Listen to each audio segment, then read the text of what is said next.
حضرات علماء کرام، محترم بزرگوں، نوجوان بھائیوں، پیارے بچوں، بچیوں، پردہ نشین ماں اور بہنوں، تھوڑی دیر تک ہم علم کے موضوع پر گفتگو کرنا چاہیں گے۔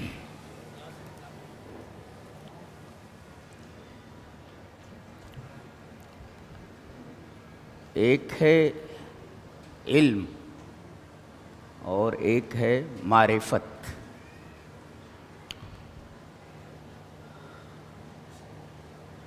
دونوں میں بعض لوگ کہتے ہیں کوئی فرق نہیں ہے، بعض لوگ کہتے ہیں کہ کوئی لفظ بعینہ ہی دوسرے لفظ کے معنی میں نہیں ہوتا، تھوڑا بہت فرق ہوتا ہے۔ تو فرق یہ بتایا گیا کہ معرفت نام ہے ذات کے جاننے کا، یعنی المعرفت تتعلق بالذوات، ذات کو بولتے ہیں۔ جیسے یہ لاؤڈ اسپیکر ہے، یہ ذات ہے، یہ معرفت ہے میری، میں لاؤڈ اسپیکر کو جانتا ہوں۔ اور علم کہتے ہیں ادراک الاحوال کو، احوال جاننے کا۔ مثلا یہ کہا جائے کہ یہ پہاڑ ہے، ہذا جبل، پہاڑ، یہ معرفت ہے۔ ہذا شجر، یہ درخت، یہ معرفت ہے۔ لیکن یہ کہا جائے کہ یہ پہاڑ بہت وسیع ہے، یہ پہاڑ بہت مضبوط ہے، یہ درخت بہت لمبا ہے، تو یہ لمبا ہونا، مضبوط ہونا اور وسیع ہونا یہ اس کی حالتیں ہیں۔ تو گویا معرفت کا تعلق ذوات سے ہوتا ہے، مفردات سے ہوتا ہے، اور علم کا تعلق احوال سے ہوتا ہے۔ یہ بعض لوگوں نے فرق کیا ہے ایسا۔ یہ جو قرآن و حدیث میں علم کی فضیلت بیان کی گئی ہے، یہ کس علم کی فضیلت ہے؟ پہلے اس کو سمجھنا ضروری ہے۔ جیسے حدیث پڑھ لیتے ہیں، حدیث اس طرح: وعن انس بن مالک رضی اللہ تعالیٰ عنہ قال قال رسول اللہ صلی اللہ علیہ وسلم طلب العلم فریضۃ علی کل مسلم، رواہ الطبرانی فی المعجم الکبیر۔ کہ حضرت انس بن مالک فرماتے ہیں کہ رسول اکرم صلی اللہ علیہ وسلم نے ارشاد فرمایا کہ علم کا حاصل کرنا ہر مسلم کے اوپر، چاہے وہ مرد ہو یا عورت ہو، فرض ہے۔ یہ کس علم کی بات کہی جا رہی ہے؟ تو آئیے ایک حدیث سے اس علم کے بارے میں سمجھ لیتے ہیں کہ کس علم کی فضیلت قرآن اور حدیث میں ہے۔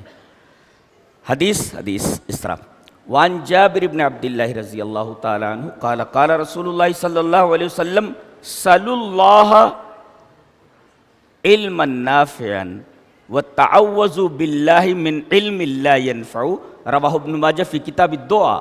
حضرت امام ابن ماجہ رحمہ اللہ اس حدیث کو ایسے ہی ابن ماجہ شریف کتاب الدعاء کے اندر لائیں۔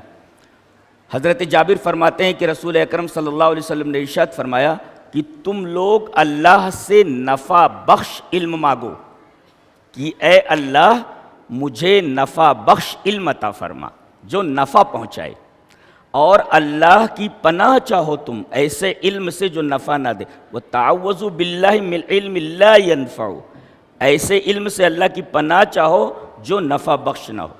یہ حدیث متعین کرتی ہے کہ علم سے مراد علم نافع ہے جو آدمی کو نفع پہنچائے۔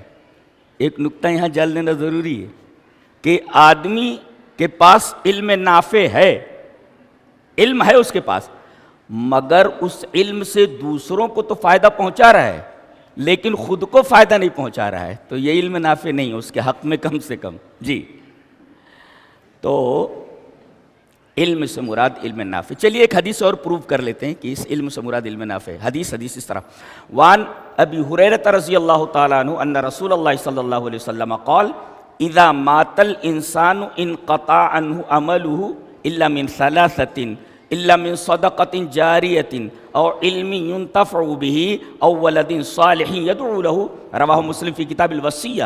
حضرت امام مسلم رحمہ اللہ اس حدیث کو ایسے ہی مسلم شریف کتاب الوصیہ کے اندر لائیں۔ راوی جیسا کہ معلوم ہے حضرت ابو ہریرہ ہے۔ حضرت ابو ہریرہ فرماتے ہیں کہ نبی اکرم صلی اللہ علیہ وسلم نے ارشاد فرمایا کہ جب انسان مر جاتا ہے تو اس کا عمل اس سے منقطع ہو جاتا ہے۔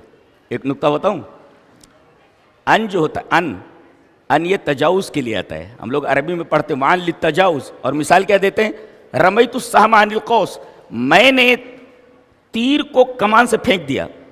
اب یہ کمان ہے لائک دیٹ، اس کے اوپر یہ تیر ہے اور ہم نے اس تیر کو پھینک دیا، تو وہاں ان کا استعمال ہوتا ہے، ان رمیت السہم عن القوس، یعنی یہ تیر یہ قوس سے یعنی کمان سے متجاوز ہو گئی، اب اس تیر کا اس کمان سے کوئی تعلق نہیں ہے۔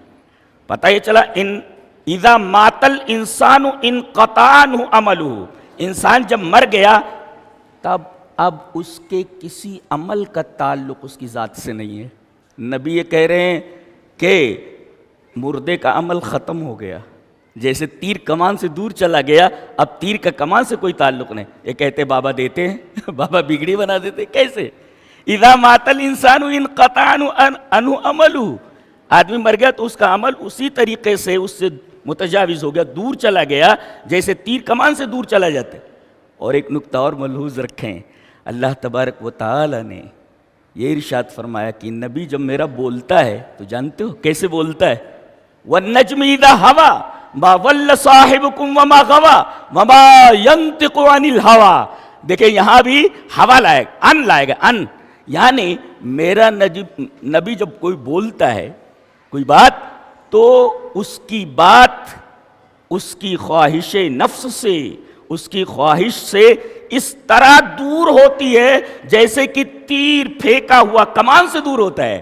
پتہ یہ چلا کہ نبی اپنی طرف سے کچھ نہیں کہتا جب تک رب تعالیٰ اس سے کہنے کے لیے نہ کہیں، وَمَا يَنطِقُ عَنِ الْهَوَىٰ۔ لہذا یہی مطلب ہے مَن يُطِعِ الرَّسُولَ فَقَدْ أَطَاعَ اللَّهَ، جو رسول کی اطاعت کرے سمجھو اس نے اللہ کی اطاعت کی، یہ مطلب ہے اس کا۔ اس لیے کہ وہ جو بولتا ہے در حقیقت زبان اس کی ہوتی ہے، بات اللہ تبارک و تعالیٰ کی، تو خواہش نفس اس کو چھو کر بھی نہیں جاتی، اس لیے کہ اب کمان کا تیر سے کوئی تعلق اور تیر کا کمان سے کوئی تعلق نہیں رہ گیا۔ وَمَا يَنطِقُ عَنِ الْهَوَىٰ وَعَنِ التَّجَاوُزِ، مثال رَمَيْتُ السَّهْمَ عَنِ الْقَوْسِ، میں نے تیر کو کمان سے پھینک دیا۔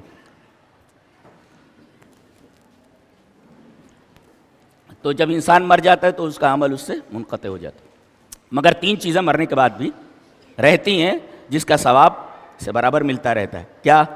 صدقہ جاریہ۔ صدقہ جاریہ کا مفہوم آپ سمجھتے ہی ہیں، کوئی کنواں کھدوا دیا، مسجد بنا دیا، کوئی بھی کام کیا جس سے عوام فائدہ لے رہی ہے، اس کو فائدہ پہنچ رہا ہے۔ دوسرے او علم ينتفع به، یا ایسا علم جس سے فائدہ حاصل کیا جا رہا ہو، یہ دیکھیں علم نافع ہے، او علم ينتفع به، اور تیسرے او ولد صالح يدعو له۔ ہمیں پروو یہ کرنا ہے کہ یہاں جس علم کی تعریف اور جس علم کی فضیلت قرآن و حدیث میں کی گئی ہے اس علم سے مراد علم نافع ہے۔ ابھی بات واضح نہیں ہوئی، علم نافع نفع بخش علم اب بھی واضح نہیں ہوا۔ در حقیقت علم نافع سے مراد علم الموروث ہے، العلم الموروث جی۔ اور علم الموروث کا مطلب سمجھتے ہیں؟ جو انبیاء نے ہمیں علم دیا ہے۔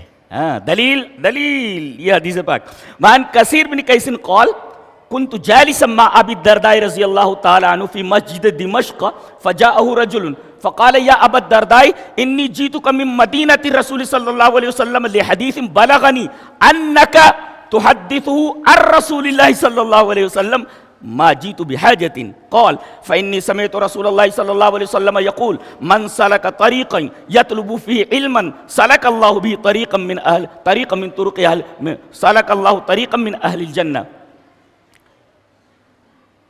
وإن العالم ليستغفر له من في السماوات ومن وإن العالم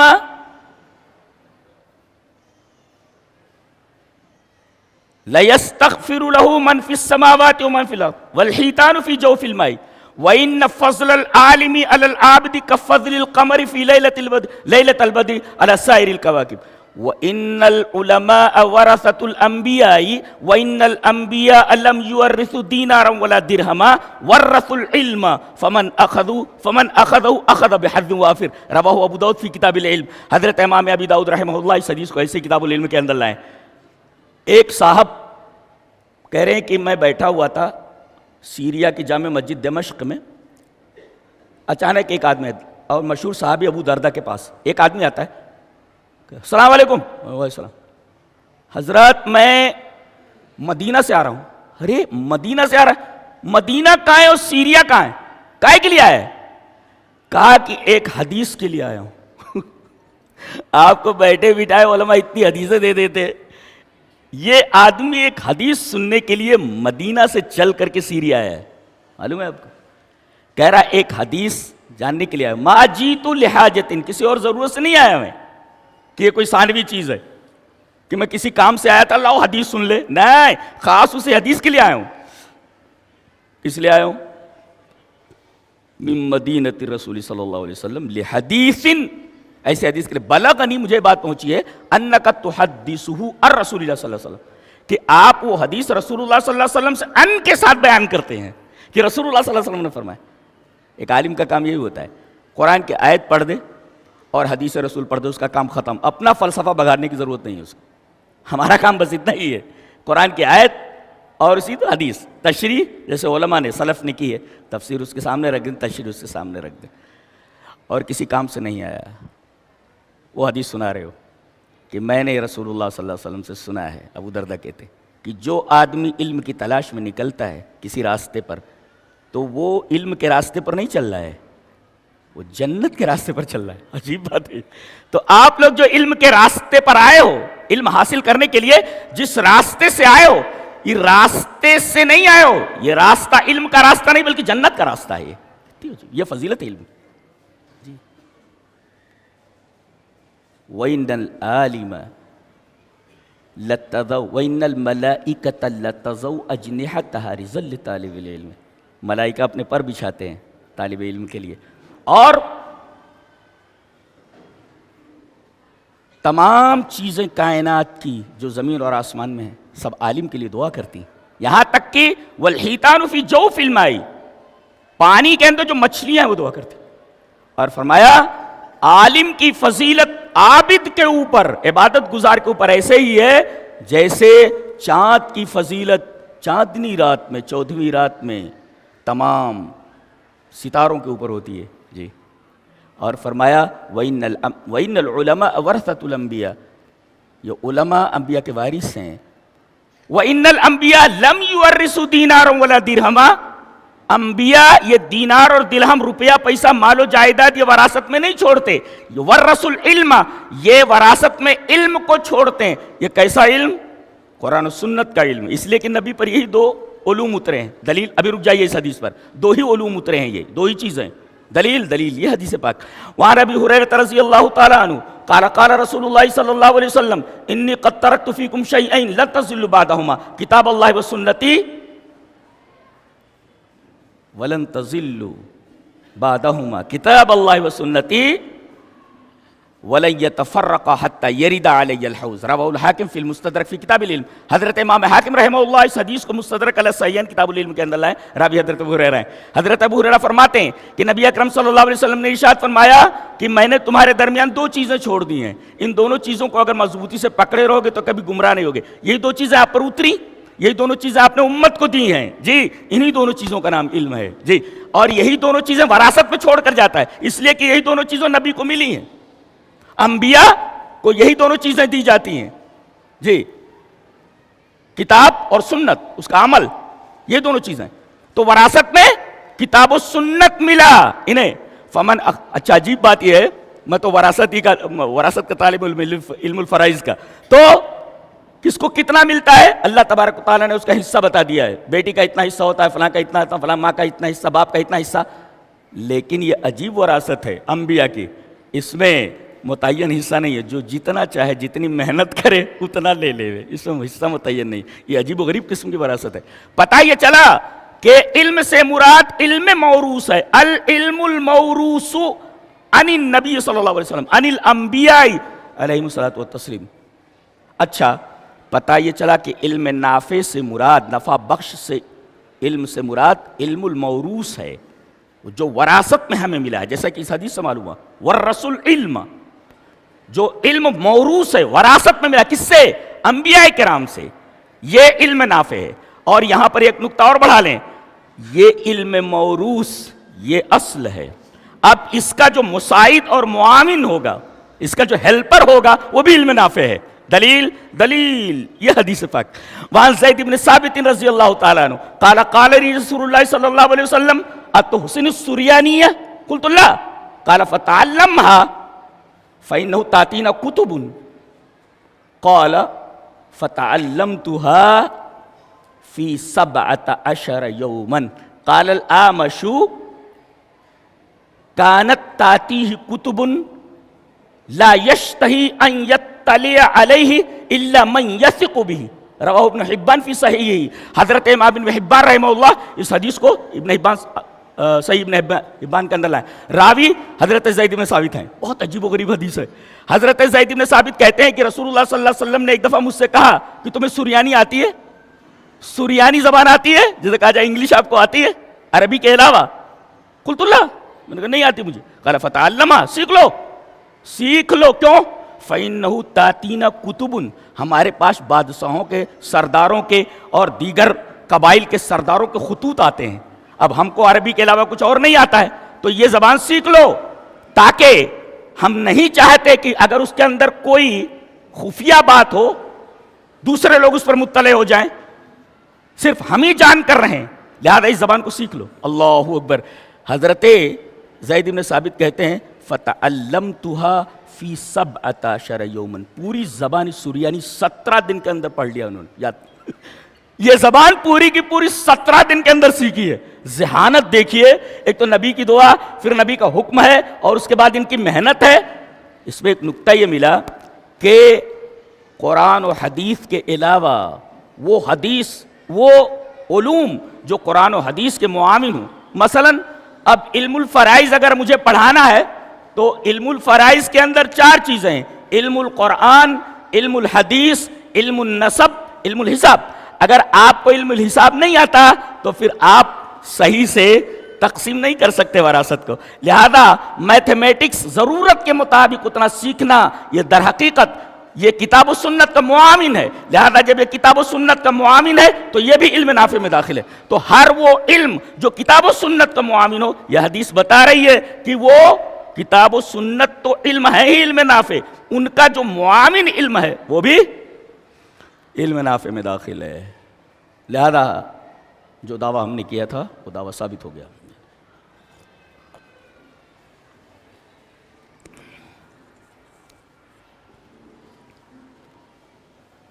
تو حقیقی علم وہی ہے جی، قرآن و سنت.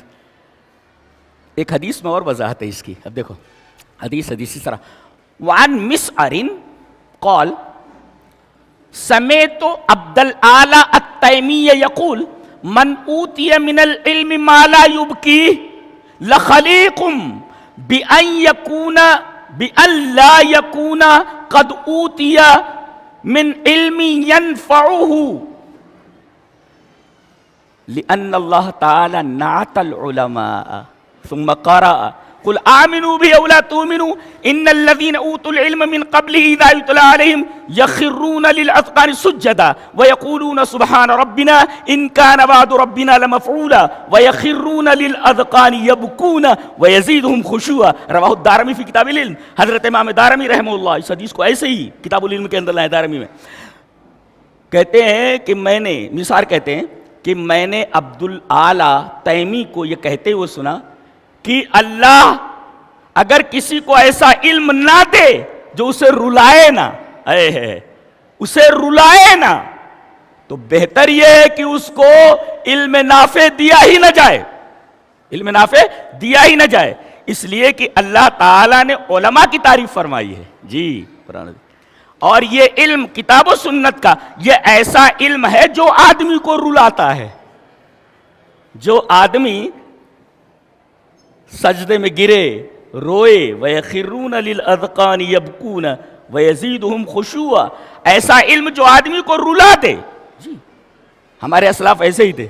یہ ایک کتاب ہے ابن الجزری کی، کتاب کا نام ہے الزہر الفاتح، کھلا ہوا گلاب. اس کتاب کا نام ہے الزہر الفاتح، کھلا ہوا گلاب، کھلی ہوئی کلی. ابن الجزری اس کے اندر لکھتے ہیں کہ عطا سلمی بیمار تھے، تو ان کے ساتھی انہیں دیکھنے کے لیے آئے، تو رو رہے تھے، وہ بستر پر پڑے ہوئے ہیں، رو رہے ہیں. ساتھی لوگ آئے، کہا کہ مل حزن، آپ غمگین کیوں ہیں؟ عجیب بات کہہ رہے، وہی حق، تیرے اوپر تعجب ہے، سوال کر رہا ہے تو. ان الموت فی عنقی والقبر بیتی وفی یوم القیامت موقفی وعلی جسر جہنم طریقی وربی لا ادری ما یصنع بی. اللہ اکبر. رو رہے ہیں. ان سے پوچھا گیا آپ رو کیوں رہے ہیں، کس غم میں رو رہے ہیں؟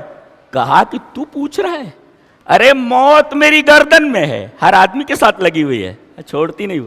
اور یہ ایک واحد چیز ہے، آدمی جب کسی سے ڈرتا ہے نا تو اس کے اپوزٹ ڈائریکشن میں بھاگتا ہے. مثلا سانپ ادھر سے آ رہا ہو، آدمی دیکھے گا تو کہاں بھاگے؟ اس کی طرف بھاگے گا؟ نہیں، اس کے اپوزٹ ڈائریکشن میں بھاگے گا. لیکن موت ایسی چیز ہے جو آ رہی ہے اس کی طرف اور یہ بھی اسی کی طرف بھاگ رہا ہے. قل ان الموت الذی تفرون منہ فانہ ملاقیکم. جی جس موت سے تم بھاگ رہے ہو تم اس سے ملاقات کرنے والے ہو. یعنی جس طرف سے موت آ رہی ہے تم اسی طرف بڑی تیزی سے بھاگ رہے ہو، بچنے والے نہیں ہو تم. تو وَإِنَّ الْمَوْتَ فِي عُنُقِي، موت میری گردن میں ہے. اچھا، وَالْقَبْرُ بَيْتِي، اور قبر میرا گھر ہے.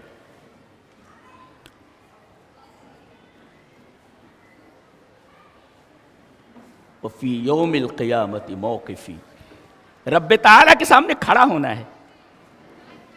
دائیں ترجمان نہیں، بائیں ترجمان نہیں، رب تعالیٰ کے سوالات ہیں اور آپ کے جوابات ہیں.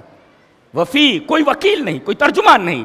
وفی یوم القیامت موقفی، رب تعالیٰ کے سامنے قیامت کے دن کھڑے ہونا ہے. والا جسر جہنم طریقی، اور جہنم کے اوپر جو پل ہے، پل صراط، اس پر سے ہر ایک کو گزرنا ہے، اس پر سے گزرنا وہ راستہ ہے. اب پھر پوچھ رہے ہو وربی لا ادری ما یصنع بی، مجھے معلوم نہیں کہ میرے ساتھ کیا کیا جانے والا ہے. اب جب مجھے معلوم نہیں کہ میرے ساتھ کیا کیا جانے والا ہے تو میں روؤں نہ تو کیا کروں؟ اللہ، روؤں نہ تو کیا کروں؟ تو وہ علم جو آدمی کو رلا نہ سکے، جو دل کی دنیا میں انقلاب نہ پیدا کر سکے، ایسے علم کے اوپر لعنت ہے. یہ واحد علم ہے کتاب و سنت کا جو آدمی کو رلا. اور اس آیت کریمہ کی تفسیر میں ایک مفسر نے لکھا ہے، کون سی؟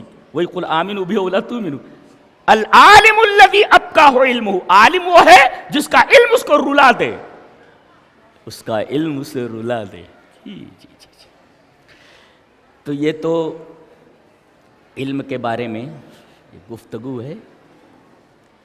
اگر آپ امام بخاری رحمہ اللہ کی بخاری شریف اٹھائیں گے تو آپ کو حیرت ہوگی، اتنا بڑا آدمی ہے یہ کہ اس نے پورا اسکول کا ایک پروسیجر دے دیا ہے کہ اسکول چلایا کیسے جائے، اور پورا تدریسی منہج دے دیا ہے، پورا تدریسی منہج.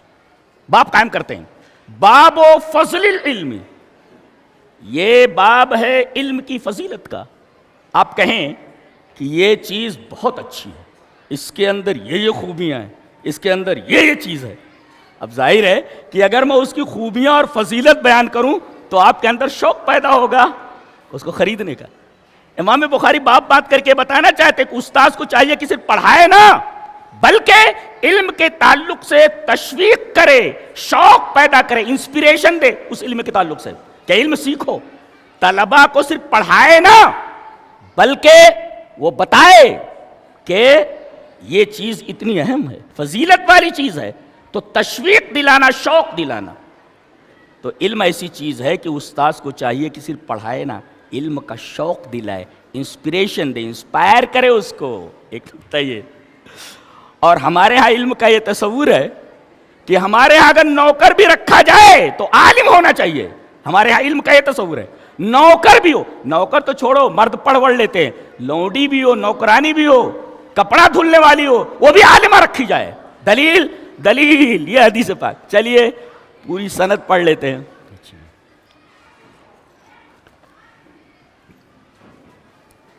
اخبرنا محمد هو ابن سلام حدثنا المحاربي قال حدثنا صالح بن حيان قال اخبرني عامر الشعبي حدثني ابو بردة عن ابيه قال رسول الله صلى الله عليه وسلم ثلاثة لهم اجران.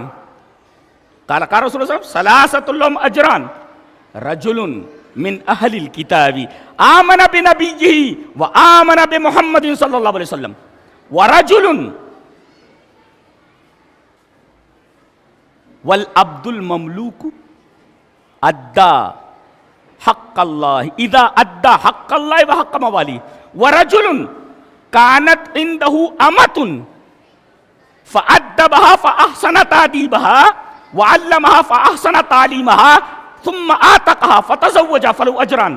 اور آخری ٹکڑا وہ اپنے شاگرد سے بولے. عامر شعبی جو ہے ان کے شاگرد صالح بن حیان ہے, اس لیے کہ وہ ان سے بیان کر رہے ہیں نا, تو کہہ رہے ہیں آتینا کہا بغیر شیئن قد یرکب فیما دونہا الی المدینہ, رواہ البخاری فی کتاب العلم. حضرت امام بخاری رحمہ اللہ اس پوری حدیث کو ایسے ہی کتاب العلم کے اندر لائے. کہتے ہیں یہ حدیث ہم نے تم کو فری میں دے دی ہے. آتینا کہا بغیر شیئن, بغیر شیئن میں فری میں, یہ حدیث تم کو فری میں ہم نے دے دی ہے. اس سے چھوٹی حدیث کے لیے, اس سے چھوٹی بات کے لیے تم کو سواری سے مدینہ جانا پڑتا.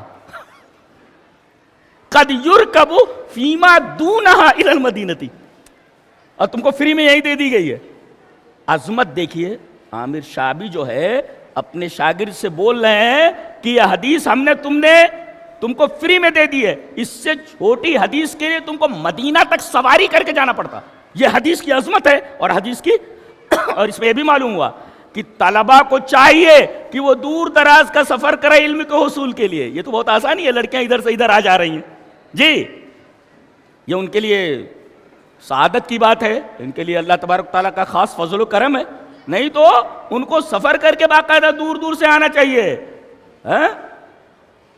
آتینا کا بغیر شیئن قد یرکب فیما دونہا الی المدینہ, جی یہ دیکھیں دور سے بھی آنا چاہیے علم کے حصول کے لیے. اچھا, تو ایک یہ کہ 3 آدمیوں کے لیے ڈبل اجر ہے. ایک وہ آدمی اہل کتاب میں سے جو اپنے نبی پر ایمان لایا, مثلا عیسائی تھا, یہودی تھا تو موسیٰ پر ایمان لایا تھا, عیسائی تھا تو حضرت عیسیٰ پر ایمان لایا تھا. اب نبی آئے, کہا کہ اب تمام شریعت منسوخ ہو گئی, میں آخری نبی ہوں, لہذا یہ محمد صلی اللہ علیہ وسلم پر ایمان لا رہا. تو 2 اجر, اپنے نبی پر ایمان لانے کا اجر اور محمد صلی اللہ علیہ وسلم پر ایمان لانے کا اجر. اور ایک وہ غلام العبد المملوک اذا ادى حق اللہ, نماز پڑھتا ہے, روزے رکھتا ہے اور اپنے آقا کے حقوق بھی پورا کرتا ہے, تو 2 حقوق پورا کر رہا ہے, 2 حقوق ادا کر رہا ہے, لہذا اس کے لیے 2 اجر. تیسرے ورجل کانت عندہ امۃ, جی ایک آدمی جس کے پاس ایک لونڈی ہے, لونڈی سے وہی سب کچھ جائز ہوتا ہے جو بیوی کے ساتھ ہوتا ہے. نوکرانی تو اس سے بہت اعلیٰ درجے کی ہے جی. تو لونڈی جو ہے, لونڈی کسی آدمی کے پاس ہو, فَأَدَّبَهَا فَأَحْسَنَ تَأْدِيبَهَا. اس میں ایک نقطہ دیکھ رہے ہیں آپ کہ نبی کریم صلی اللہ علیہ وسلم نے تعلیم کا ذکر بعد میں کیا ہے, ادب کا ذکر پہلے کیا ہے. اشارہ اس بات کی طرف ہے کہ خالی بچوں کو تعلیم نہ دی جائے, ادب بھی دیا جائے. آج دیکھو ایک آدمی ڈاکٹر بن جاتا ہے لیکن مریضوں کے ساتھ کسی رحم کا برتاؤ نہیں کرتا جی. کسی کو اعلیٰ عہدہ مل جا رہا ہے جی, وہ کرپشن سے باز نہیں آ رہا ہے. کوئی ویل ایجوکیٹڈ ہے, ویل ایجوکیٹڈ ہونے کے باوجود بھی وہ رشوت لے رہا ہے, سود کھا رہا ہے, رشوت دے رہا ہے, رشوت لے رہا ہے. اللہ اکبر, یہ علم ہے مگر اس کے پاس ادب نہیں ہے جی. علم تو ہے مگر ادب نہیں ہے. اسی وجہ سے امام بخاری رحمہ اللہ اس حدیث کو لا رہے ہیں جہاں ادب پہلے ہے علم بعد میں. اس کا مطلب علم دیا جائے تو خالی علم دے کر کے. آج ہم اپنے بچوں کو علم دیتے ہیں مگر انہیں ادب نہیں دیتے ہیں. ادب کی بات، ادب بہت ضروری ہے. ادب کسے کہتے ہیں؟ ما هو الادب؟ ادب کسے کہتے ہیں؟ التخلق بالاخلاق الحمیدہ هو الادب. اچھے اچھے کرداروں سے اسے مزین کرو. بیٹا یہ نہیں کرنا، بیٹا وہ نہیں کرنا، بیٹا یہ کرو وہ کرو. اسے اچھے سنسکار دو. التخلق بالاخلاق الحمیدہ، اچھے اخلاق سے اس کو مزین کرو، یہ ادب ہے. تو ایک طرف تم تعلیم دو، تعلیم کے ساتھ ساتھ ادب ضرور. آج ہمارے مدارس میں تعلیم تو ہے مگر ادب کی کمی ہے. ادب پر زیادہ زور دیا جائے. جی تو ایک آدمی ہے جس کے لونڈی ہے، اچھا اس کو وہ ادب دیتا ہے، بہترین ادب دیتا ہے، اور اس کو تعلیم دیتا ہے، بہترین تعلیم دیتا ہے، پھر اس کو آزاد کر دیتا ہے، اس سے شادی کر لیتا ہے. اور اللہ کے رسول نے فرمایا ایسے آدمی کے لیے 2 اجر ہے. پتہ یہ چلا. اچھا امام بخاری باب کیا باندھ رہے؟ باب و تعلیم الرجل امتہ اہلہ. ترتیب کیا ہونا چاہیے تھا؟ باب و تعلیم الرجل اہلہ امتہ. امت کو پہلے لایا گیا، یعنی نوکرانی کو تعلیم دو. اہل و عیال کو تو تعلیم دینا ہی ہے، بچوں کو تو تعلیم سے مزین کرنا ہی. نوکرانی بھی ہو تو عالمہ رکھو. یہ علم کی اہمیت ہے اسلام میں. جی باب و تعلیم الرجل امتہ اہلہ. جی علم اگر نہ ہو تو جانتے ہیں سب سے بڑی مصیبت جہاں آپ دیکھیں گے نا کہ علم جتنا کم ہے شرک وہاں اتنا ہی زیادہ ہے. اس لیے کہ شرک کی بنیاد عدم علم ہے، علم نہ ہونا. دلیل یہ حدیث پاک. وعن ابن عباس رضی اللہ تعالی عنہما قال صارت الاوثان التي كانت في قوم نوح في العرب بعد اما ود كانت لقلب بدومة الجندل واما سواع فكانت لهزيل واما يغوث فكانت لبني مراد ثم لبني غطيف في الجوف عند سبا واما يعوق فكانت لحمدان واما نصر فكانت لحمير لآل ذي الكلاء اسماء رجال صالحين حتى اذا هلكوا اوحى الشيطان الى قومهم ان انسبوا الى مجالسهم التي كانوا يجلسون انصابا وسموها باسمائهم ففعلوا فلم تعبد حتى اذا هلك اولئك وتنسخ العلم عبدت. رواہ البخاری فی کتاب التفسیر. حضرت امام بخاری رحمہ اللہ اس حدیث کو ایسے ہی کتاب التفسیر کے اندر لائے. کہتے ہیں کہ یہ جو ود، یغوث، یعوق، نصر، یہ 5 جو آدمی ہیں جن کا سورہ نوح میں تذکرہ ہے، یہ 5 قوم نوح کے بزرگ لوگ تھے، اچھے لوگ تھے، ان کے نام تھے یہ اسماء رجال صالحین. یہ جب مر گئے تو قوم کو بڑی تکلیف ہوئی. ارے ہمارے درمیان 5 اتنے اچھے لوگ تھے، اب اس دنیا سے چلے گئے. شیطان دیکھو کہاں آتا معلوم ہے؟ جہاں کوئی کمزوری دیکھتا ہے. کمزوری کدھر ہے؟ کمزوری کدھر ہے کہ گھسوں. دیکھا کہ بیجا محبت ہے، بہت زیادہ محبت ہے. محبت کی بھی ایک حد ہوتی ہے. جی آیا اور کہا کیوں غمگین ہو؟ کہا کہ مر گئے 5.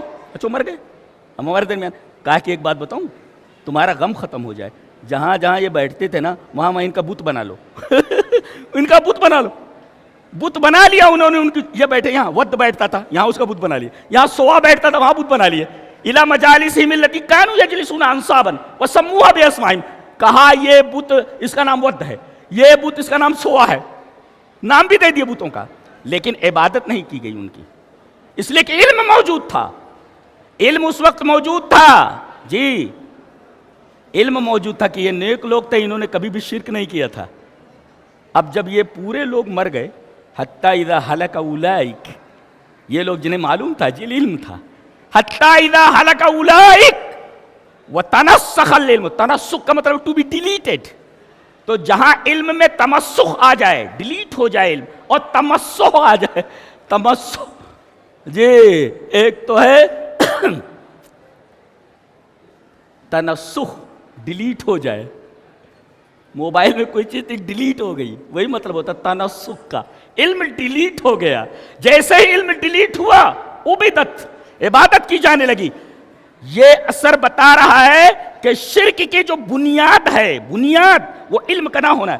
آج کھیڑے گاؤں جتنے بھی ہیں آپ ان کا سروے کر لیجئے. جہاں علم جتنا زیادہ کم ہے وہاں پر شرک اتنا ہی زیادہ ہے.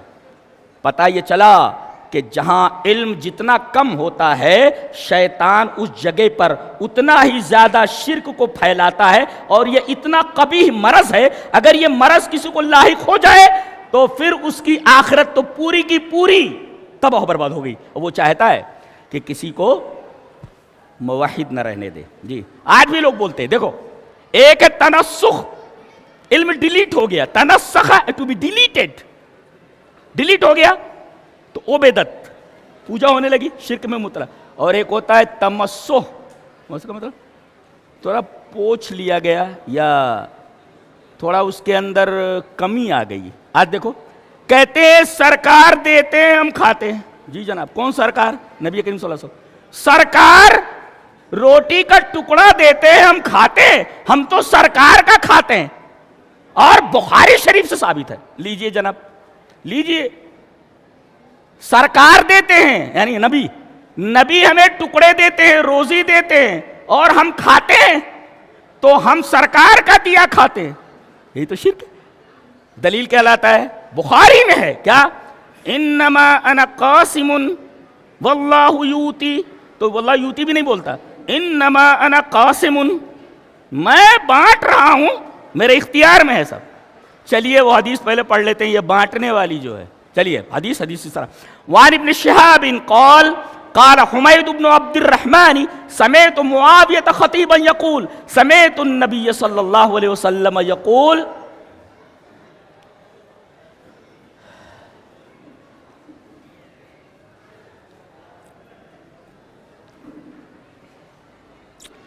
من یرید اللہ بھی خیرا, میں اس سے استدلال کرنا چاہ رہا ہوں, بہت عجیب و غریب, آپ ذہن میں رکھیں. من یرید اللہ بھی خیرا یفقہہ فی الدین, اللہ جس کے ساتھ بھلائی کا ارادہ کرتا ہے اسے فقہ فی الدین دیتا ہے. ما هو فقہ فی الدین, what is the meaning of فقہ فی الدین؟ شارحین لکھتے ہیں الفقہ فی الدین هو العلم الشرعی, ای یمنح اللہ تعالی العلم الشرعی, اسے شرعی علم دیتا ہے. اس کا مطلب اللہ جس کے ساتھ خیر کا ارادہ کرتا ہے اسے شریعت کا علم دیتا ہے. اللہ اللہ اللہ اللہ. پتہ یہ چلا کہ جس کو شریعت کا علم ملا اللہ نے اس کے ساتھ خیر کا ارادہ کیا, اور جسے شریعت کا علم نہیں ملا اس کی خیریت نہیں ہے. یہ خیریت نہیں ہے. مفہوم مخالف یہی تو نکلا, من یرید اللہ بھی خیرا یفقہہ فی الدین, جس کے ساتھ خیر کا ارادہ کیا, جس علم شرعی عطا کیا اس کے لیے خیر, اور جس کے لیے علم شرعی نہیں دی گئی, ارادہ نہیں کیا گیا, تو وہ آدمی خیریت میں نہیں ہے. جی خیریت میں نہیں ہے. اور آگے فرمایا گیا وَإِنَّمَا أَنَا قَاسِمٌ وَاللَّهُ يُؤْتِي, اور میں بانٹنے والا ہوں اور اللہ دے رہا ہے. چلو ٹھیک ہے, اس سے اپنا الو سیدھا کر لو, لیکن دوسری جگہ اس حدیث کی جو شرح آ رہی ہے اس سے الو سیدھا نہیں ہوتا, تمہارا الو الٹا ہو گیا ہے. کیسے؟ جی چلیے وہ حدیث دیکھ لیتے آگے. وَلَن تَزَالَ هَذِهِ الْأُمَّةُ قَائِمَةً عَلَىٰ أَمْرِ اللَّهِ لَا يَضُرُّهُم مَّنْ خَالَفَهُمْ حَتَّىٰ يَأْتِيَ أَمْرُ اللَّهِ, رواہ البخاری فی کتاب العلم. حضرت امام بخاری رحمہ اللہ اس حدیث کو ایسے کتاب العلم کے اندر لائیں کہ لن تزال هذه الامة, شارح کیا لکھتا ہے حدیث کا, طائفة من المسلمین, مسلمانوں کا ایک گروہ ہمیشہ اللہ کے امر پر قائم رہے گا. اللہ کے امر پر قائم رہے گا, اے ثابتۃ علی الدین الصحیح و مستمسکۃ بہ, اس کو پکڑے رہے گا مضبوطی سے. الحمدللہ وہ ہم ہیں وہ ثابتۃ علی دین الحق, دین حق کو وہ پکڑے رہیں گے, ثابت رہیں گے اس کے اوپر. اور خوشخبری سنا دی گئی کہ اس جماعت کا لا یضرهم من خالفهم, پوری دنیا زور لگا لے, کتنی بھی کثرت آدھا کی ہو جائے دشمنوں کی, کا کچھ بھی نہیں بگاڑ سکتے. یہ آدھا لا یضرهم من خالفهم, ان کا کچھ نہیں بگاڑ سکتا قیامت تک کوئی. حتی یاتی امر اللہ, یہاں تک کہ اللہ کا امر آ جائے. اللہ کا امر آ جائے بولے تو بعض لوگ کہتے ہیں قیامت آ جائے, لیکن بعض لوگوں نے شرح کی ہے کہ جب تک وہ ہوا نہ چلے, ایک ہوا چلے گی قرب قیامت میں, وہ جب ہوا چلے گی تو ہوا جب چلے گی تو ارواح مومنین کو قبض کر لے گی. ہوا چل رہی ہے، اس ہوا کو اللہ بھیجے گا تو اس سے جتنے مومن رہیں گے دین حق پر قائم، سارے کے سارے لوگوں کی روحیں نکال لے گی، یہ تقبض ارواح المومنین، تمام جو سچے مومن ہوں گے، یعنی قیامت کے قریب یہ ہوا چلے گی تو برابر ایک جماعت طائفۃ من المسلمین قائم رہے گا۔ اچھا، اس میں جو ٹکڑا ہے وَإِنَّمَا أَنَا قَاسِمٌ وَاللَّهُ يُؤْتِي، اگر عقل ہوتی تو سمجھ جاتا کہ امام بخاری رحمہ اللہ اس کو کتاب العلم میں لا رہے ہیں، تو مطلب یہ ہوا کہ یہاں اللہ کے رسول کے اوپر جو علم اتر رہا ہے کتاب و سنت کا وہ بانٹ رہے ہیں، اللہ دے رہا ہے اور رسول بانٹ رہے ہیں، وہ کیا ہے؟ کتاب و سنت کا علم ہے۔ اگر عقل ہوتی تو کہ امام بخاری اس کو کتاب العلم میں کیوں لائے ہیں، وَإِنَّمَا أَنَا قَاسِمٌ، اور اب بھی اگر سمجھ میں نہیں آئے تو چلیے وہ حدیث دیکھ لیتے ہیں جو ابو ہریرہ سے مروی حدیث اسرا، وہاں ابی ہریرہ، چلو بند کر دیتے ہیں، ہاں وہاں 4 دن میرا ضائع ہوا ہے، آپ کے کہنے پر میں آیا ہوں، 4 دن میں آدھا گھنٹہ، جی۔ تو وعن ابی ہریرہ رضی اللہ تعالیٰ عنہ ان رسول اللہ صلی اللہ علیہ وسلم قال انما انا قاسم، انما انا قاسم ما اوتیکم ولا امنعکم ازو حیث امرت، رواہ البخاری فی کتاب فرض الخمس، حضرت امام بخاری رحمہ اللہ کتاب فرض الخمس میں لائے ہیں۔ کیا؟ حضرت ابو ہریرہ فرما رہے کہ رسول اللہ صلی اللہ علیہ وسلم نے ارشاد فرمایا کہ میں نہ تو تم کو دیتا ہوں، یہ کہہ رہا بانٹ رہے ہیں، نبی فرما رہے میں تم کو دیتا ہی نہیں، ولا امنعکم، نہ روکتا ہوں نہ دیتا ہوں، انما انا قاسم، میں جو بانٹ رہا ہوں، کیسے؟ اللہ دے رہا ہے ازو حیث امرت، جہاں جہاں مجھے دینے کے لیے کہا جاتا وہاں وہاں میں دیتا ہوں، تو تیرا مدعا کہاں پورا ہوا؟ تیرا استدلال ہی باطل ہے۔ اللہ میں نیک عمل اور اچھی سمجھ کی توفیق عطا فرمائے اور آپ کو سرخرو فرمائے۔ وآخر دعوانا الحمد للہ رب العالمین۔